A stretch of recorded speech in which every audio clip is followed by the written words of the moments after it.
नमस्कार बुवा, हजुरको नाम के होला? मेरो नाम डबरबहादुर।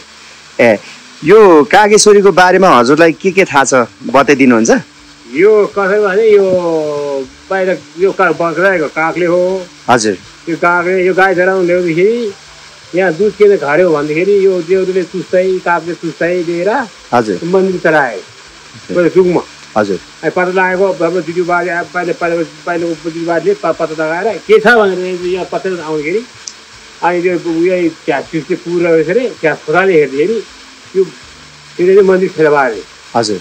मन्दिर फेला पारे कागले ओहो ल आज किन यो दुध मात्रै खार्यो भनेर यो तिमीले गोराएर गएर के गाईको दुध खारेको भने भन्नु खोज्दाखेरि ओहो हामी थाहा छैन, एउटा काग झुटेर आएको थियो, थाहा थिएन भनेर भोलि राम्रो गरी हेरेर आउनु भन्छ। ओ ल भन्नु दुखेको भने त्यो डाँडामा आएर दुध चुस्दै ल्याउँदै यहाँ महादेव चढ्ने रहेछ चढाउँदै। ए, कागले चाहिँ महादेवलाई दुध चढाउँथ्यो है? ए, त्यो किम्बदन्ती कुरा होइन? यो चाहिँ पहिलाको कुरा हो। दुधको कुरा। हजुर। हामी भएर आएको थाहा भएको बस्नु हजुर। आयो ओहो लो हो त बाबु ल त्यहाँ बाहिरमा जानु अब खेतीमा छ यो खेतमुनि जानु त्यो बाहिरमा। अनि तपाईँहरू पत्याउनु त्यहाँ गएर कागले दुध चलाएछ त्यहाँ हेर्नु जानुहोस् भनेर युवाले भन्दाखेरि ओहो है यो लार कहाँ हेर्यो नि तपाईँको लार हाल्नु सक्ने लार दियो यो लार कहाँ हेर्यो नि बाँकी त्यो त सेवाए हजुर ए अनि यो पार्क चाहिँ कहिले बनेको दाइ यो बनाउने चाहिँ यो हजुर यो पार्क चाहिँ कति भयो बनेको यो यसको संरचना भएको के यो यहाँको हजुर 72 सालमा 72 सालमा ए है यहाँको गाउँलेहरूले नै उ गरेर प्रचलन गरेर नगरपालिकाले गरेर बनायो कि रामेश्वर फुया सरले चाहिँ बनाउनु भयो है उहाँको कार्यकालमा त्यतिखेर उहाँ चाहिँ के हुनुहुन्थ्यो अध्यक्ष हुनुहुन्थ्यो अहिले चाहिँ हुनुहुन्न अनि यो पार्क बनिसकेपछि हजुरहरूलाई के फाइदा भएको छ यहाँ वरिपरिको मान्छेलाई मान्छेको आवत जावत कति हुन्छ पहिला आवाज थियो अहिले आवाज छैन त्यो गरेर बस्नुहुन्छ हजुर त्यो गरेर यहाँ के आएको त्यो त्यहाँदेखि बाघ भालु छैन हजुर अनि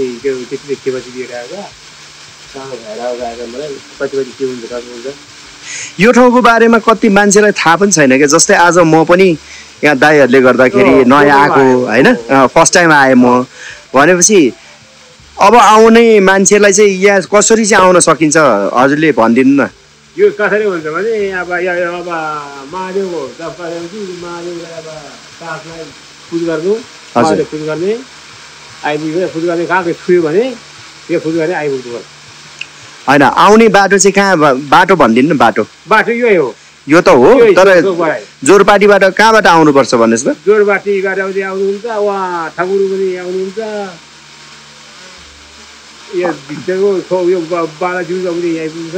गाडी चाहिँ कहाँ जाने गाडी चढ्नु पर्यो यहाँ आउनलाई आफ्नो गागल फेदी है अन्त आफ्नो गाडी हुने मान्छे त आइहाल्नुहुन्छ अनि आफ्नो साधन नहुनेले चाहिँ सार्वजनिक गाडी चढेर चाहिँ गागल फेदीको गाडी चढेर आउनु पर्यो होइन त्यो पार्कमा साबेर पनि पाइन्छ पार्क पनि पाइन्छ कार्बन पनि हजुर हजुर त्यसरी हो अनि यहाँ साबेर बाउले पनि गागल फेदी भन्छ नि अनि हजुरले चाहिँ यहाँनिर यो मन्दिरहरू सरसफाइ गर्ने रेखदेख गर्ने काम गर्नुहुन्छ है कति भयो हजुरले काम गर्नुभएको ए ल हस् त हजुरलाई धेरै धेरै धन्यवाद होइन यति समय दिनुभएकोमा यो ठाउँको बारेमा यस्तो मजाले बुझाइदिनु भएको अनि ठाउँ पनि एकदमै सफा राख्नु भएको रहेछ हस् धन्यवाद हजुरलाई है हस् त